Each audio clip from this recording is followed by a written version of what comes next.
Here's the top 5 things you should not do in Australia. From Aussie spiders, beach disasters to Aussie slang, I've made all these mistakes so you don't have to.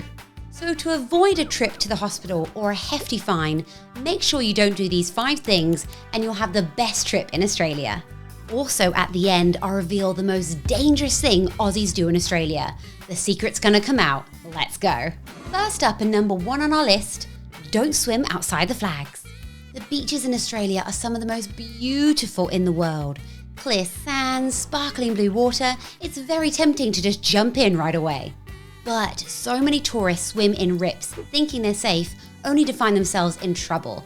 And Aussies are just built different. I mean, look at the rescuers down under. Aussie kids have been brought up to spot rips and know how to avoid them.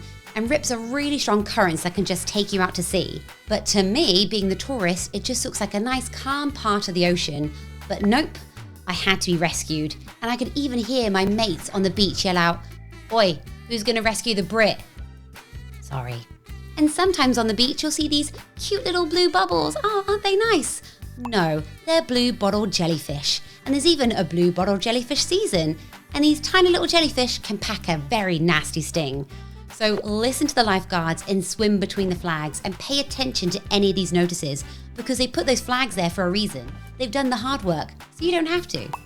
And I think you want to avoid these very painful hug buddies. And trust me, it's really embarrassing when a lifeguard has to yell at you through the megaphone.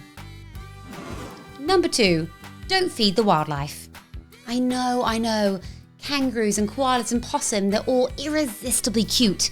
But feeding them can lead to them being sick and they're more reliant on humans. Plus, wildlife can be unpredictable. Feeding a kangaroo like this may seem like a fun idea and you can do it in zoos and wildlife centres, but it's not going to be fun when it starts chasing you for more snacks. And do you really want to mess with this guy? Never skipped an arm day.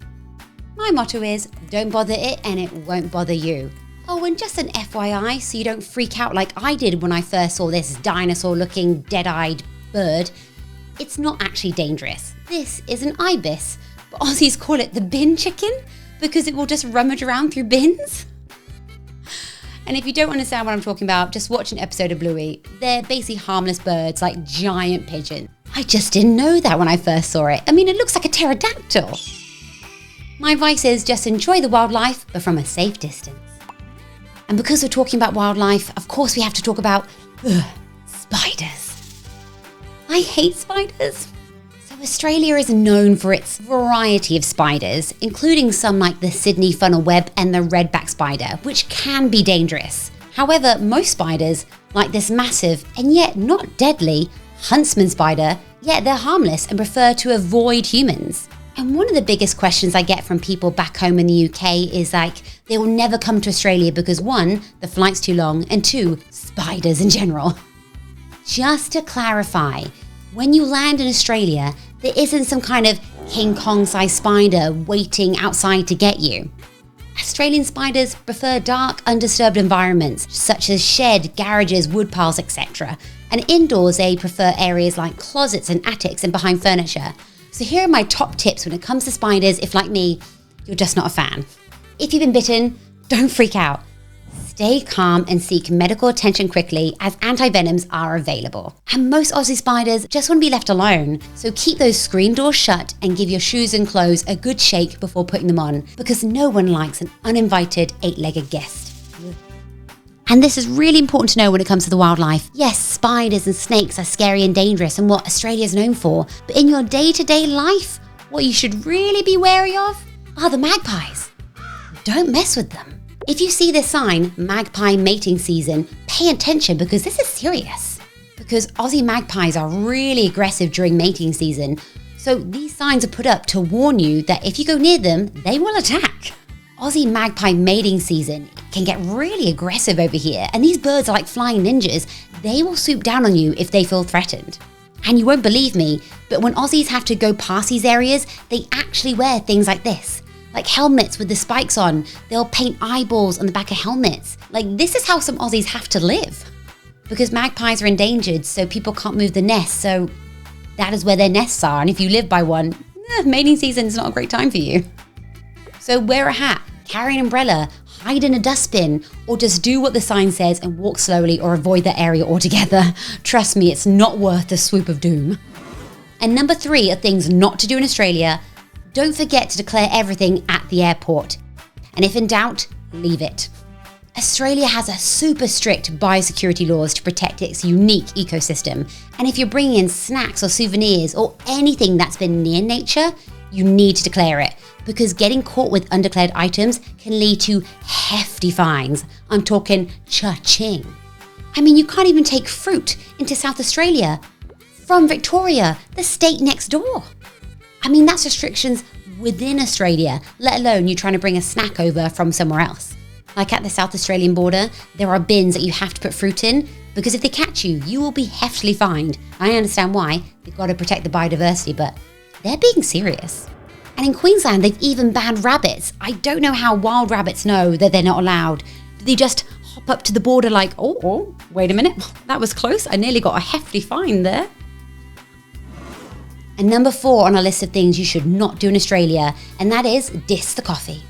Aussies take their coffee very, very seriously, because it is very, very good.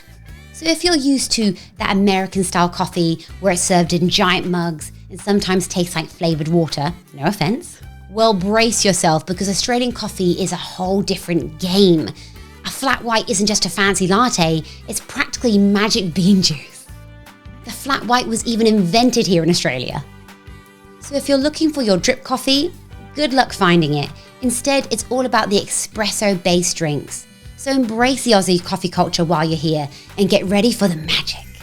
So if you want a proper Aussie coffee, there are so many small independent cafes around. And my pro tip is when the barista asks you if you want sugar in your coffee, it's because they want to add it while making the coffee, because it makes it so much smoother. And personally, I love cafes that use alternative milk, because that's just how I like my coffee milk. But Aussies, please feel free to let me know your secrets for spotting the best coffee spots in the comments below. I mean, it's your coffee, you will know. And finally, number 5 is don't whine. So the term whinging pom is there for a reason. I mean, I know we're good at it, but Aussies aren't a fan of the cliche, but they do love good banter. So while you're here, I wouldn't complain about the heat and how far everything is. I mean, you've flown a long way to get here. I wouldn't spend your time complaining about it. Aussies won't take it well. So just enjoy yourself. And if Aussies make fun of you, it means that they like you. Well, I think that's why the Aussies like me, because I'm kind of like their pet now, because they keep on having to save me from the water. And as promised, here are my bonus tips. So here's your crash course in basic Aussie lingo. Yeah, nah means no. Nah, yeah means yes. Basically, whatever word is last is what it means. Nah, no, yeah, yeah. And you can use the word mate, but it has to be used wisely, and it's all about the context. Like, for example, you right, mate? Mate. Mate. You right, mate? Mate. See the difference? And never, ever call anyone chap.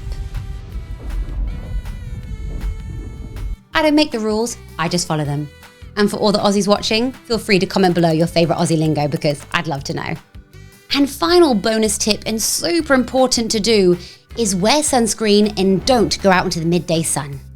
Basically, you are not tougher than the sun, wear sunscreen. Yes, in the UK, I may have used olive oil once or twice to tan, or lemon juice my hair to get it blonder. But over here, I can get burnt on a cloudy day, indoors. I just had my first skin check with the doctor, and he asked me how many times in my life that my skin is peeled from being burnt. And I was like, probably once a year throughout my childhood and teens. And he was like, your skin shouldn't peel more than 3 times ever in your life.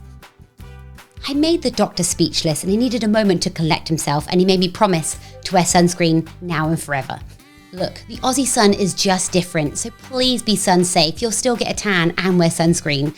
I mean, there's even a song over here, slip, slap, slop, sachet. Basically, wear your sunscreen, wear a hat, wear your sunnies, and wear your rashi. I know it's not the coolest, but it'll keep you safe.